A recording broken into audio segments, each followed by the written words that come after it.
మరోవైపు ఎన్నికలు దగ్గర పడుతున్న కొద్దీ బీహార్లో రాజకీయాలు పదునెక్కుతున్నాయి. విమర్శల వాడి పెరుగుతోంది. ఫస్ట్ ఫేజ్ పోల్స్కి సమయం తక్కువగా ఉండటంతో పార్టీలన్నీ ప్రచారంలో తీరిక లేకుండా గడుపుతున్నాయి. ఇక ఇన్నాళ్లు కామ్గా ఉన్న సీనియర్ లాయర్ రామ్ జెఠ్మలానీ ప్రధాని మోడీని టార్గెట్ చేశారు.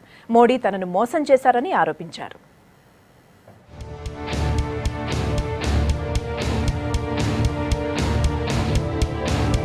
తొలి దశ ఎన్నికలు దగ్గర పడుతుండటంతో బీహార్ రాజకీయం వేడెక్కింది.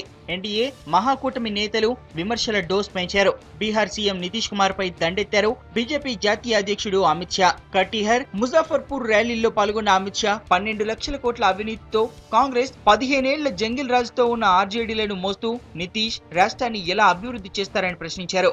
మోసపూరిత రాజకీయాల్లో నితీష్ నిపుణుడని రామ్ మనోహర్ లోహియా, జయప్రకాష్ నారాయణ్, बीजेपी जितिन राम मांझीలను మోసం చేశారని ఆరోపించారు. बिहार में जंगल राज चारों ओर अविश्वास, निराशा, हताशा का माहौल ये लालू प्रसाद के शासन में हुआ और उस वक्त भारतीय जनता पार्टी के कार्यकर्ताओं ने ये जंगल राज के खिलाफ एक लड़ाई छेड़ी.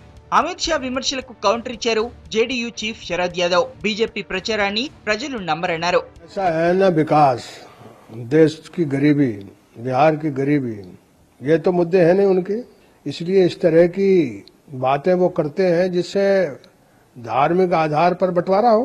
तो उनकी फालतू बात का जवाब देने से क्या फायदा है? कोई मतलब नहीं है.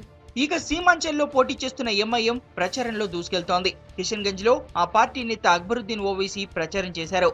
आज बिहार में माइनॉरिटी रिलेटेड स्कीम्स कितने? 2.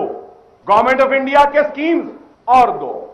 नाम नेहात सेक्युलर पार्टियों, जवाब दो मेरा. सिर्फ वोट बैंक की तरह हमारा इस्तेमाल करने वाला जवाब दो. इलेक्शन आया तो हम याद आ गए, इलेक्शन हो गया तो हमको भुला दिए. బీహార్లో ఎన్డీఏను ఓడించాలన్నారు ప్రముఖ న్యాయవాది రామ్ జెఠ్మలానీ. ప్రజలను మోసం చేసిన ప్రధాని మోడీకి గుణపాఠం చెప్పాలని బీహారీలకు పిలుపునిచ్చారు. That you should teach them a lesson for having defrauded the people and defrauded the armed forces. अगर मुझे वोट करना हो तो मैं आज जाके नीतीश सरकार के लिए वोट करूंगा, क्योंकि I want Modi to suffer a defeat. Modi has cheated the people. He must be punished. హిందువులు కూడా గోమాంసం తిట్టారన్న RJD chief Lalu Prasad comments పై నితీష్ కుమార్, సోనియా గాంధీలు తమ వైఖరిని స్పష్టం చేయాలని బీజేపీ డిమాండ్ చేసింది. లాలూ యాదవులను అవమానించారని మండిపడ్డారు.